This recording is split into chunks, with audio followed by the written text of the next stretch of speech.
अब ये लोग इतने हताश, इतने निराश हो चुके हैं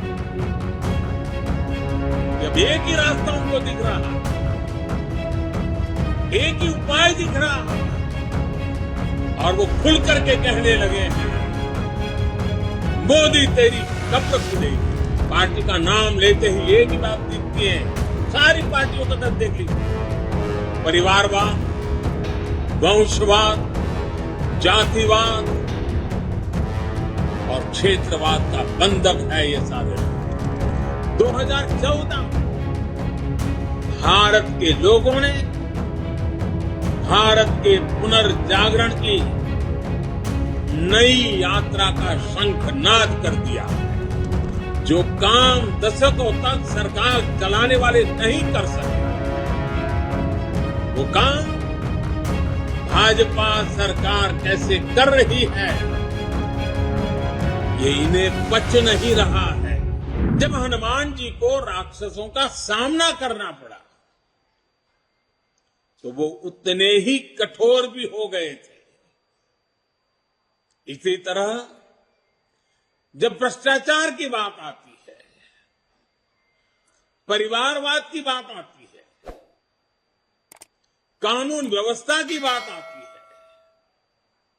तो भाजपा उतनी ही संकल्पबद्ध हो जाती है मां भारती को इन बुराइयों से मुक्ति दिलाने के लिए। कठोर होना पड़े तो कठोर भी होती है। कांग्रेस और उनके जैसी पार्टियों का कल्चर, उन पार्टियों की पहचान क्या है? ये उन्हीं के कल्चर में से पैदा हुई है। उन पार्टियों की पहचान है, पार्टी का नाम लेते ही एक ही बात दिखती है, सारी पार्टियों का दर्द देख लीजिए, परिवारवाद, वंशवाद, जातिवाद और क्षेत्रवाद का बंधक है ये सारे लोग।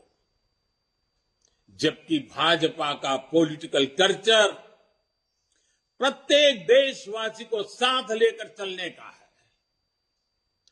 कांग्रेस और उसके जैसी पार्टियों का कल्चर छोटा छोटा सोचना, छोटे सपने देखना और उससे भी कम हासिल करके खुशियां मनाना बस, और खुशी एक दूसरे की पीठ थपथपाना। 2014 में जो हुआ वो केवल सत्ता परिवर्तन नहीं था। 2014 में भारत के लोगों ने भारत के पुनर्जागरण की नई यात्रा का शंखनाद कर दिया है। 800 साल से ज्यादा की गुलामी से बाहर निकलकर एक राष्ट्र अब अपना खोया हुआ गौरव पाने के लिए फिर से उठ खड़ा हुआ है। और इस प्रक्रिया में दशकों से चली आ रही बुराइयां, चुनौतियां धीरे धीरे कमजोर पड़ती जा रही है। अब देश पंच प्राणों की शक्ति से आगे बढ़ रहा है। साथियों, सन 47 में अंग्रेज भले चले गए, लेकिन जनता को गुलाम रखने की मानसिकता यहीं पर कुछ लोगों के जहन में बो करके चले गए, यही छोड़ गए थे। इसलिए आजादी के बाद के वर्षों में देश में ऐसा वर्ग खूब फला फूला जो सत्ता को अपना जन्मजात हक समझता था। इन लोगों की बादशाही मानसिकता ने देश की जनता को हमेशा अपना गुलाम माना। 2014 में इस दबे कुचले शोषित वंचित वर्ग ने अपनी आवाज बुलंद की। बादशाही मानसिकता के लोग इस वर्ग की आवाज सुनने की तो बात छोड़ दीजिए, पल पल कुचलते रहते थे। इसलिए हमारी सरकार के पहले कार्यकाल में ही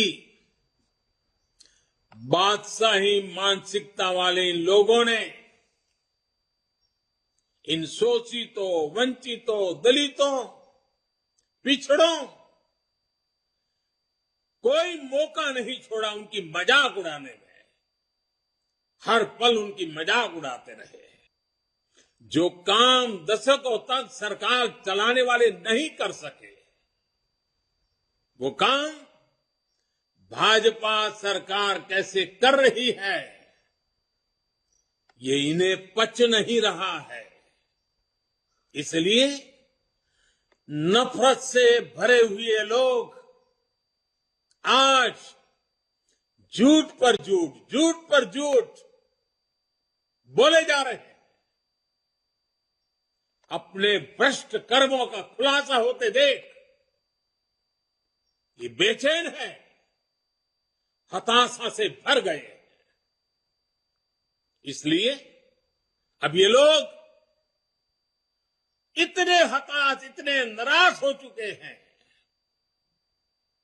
कि अब एक ही रास्ता उनको दिख रहा है, एक ही उपाय दिख रहा है, और वो खुल करके कहने लगे हैं, मोदी तेरी कब्र खुदेगी। वो कब्र खोदने की धमकी देने लगे।